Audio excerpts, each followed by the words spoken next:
पोट बसलं ना बेटा आता मग बसलं पोट बसलं हां 7-8 दिवस लेकराला त्रास झाला मग पोटदुखीचा आहे माझ्या सोनूला हो पलीकडे का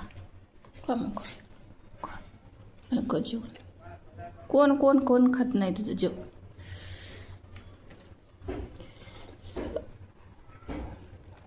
नुसतं दूध पिऊ नको घे गरम आहे थोडंसं जरासं थांब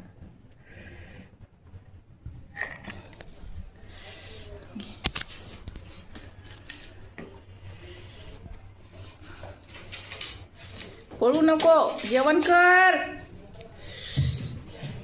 अगं जेवण कर का मग पोट जास्त दुखते ना तू मागे फिरू का घेऊन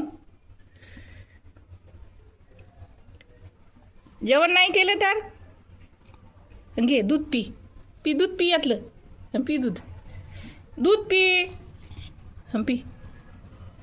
मग कोणी खाल्लं तर काय करायचं सांग उपाशी राहणार का नंतर उपाशी राहणार इथं ठेवते तू कधी जेव तुझं तू कधी जेव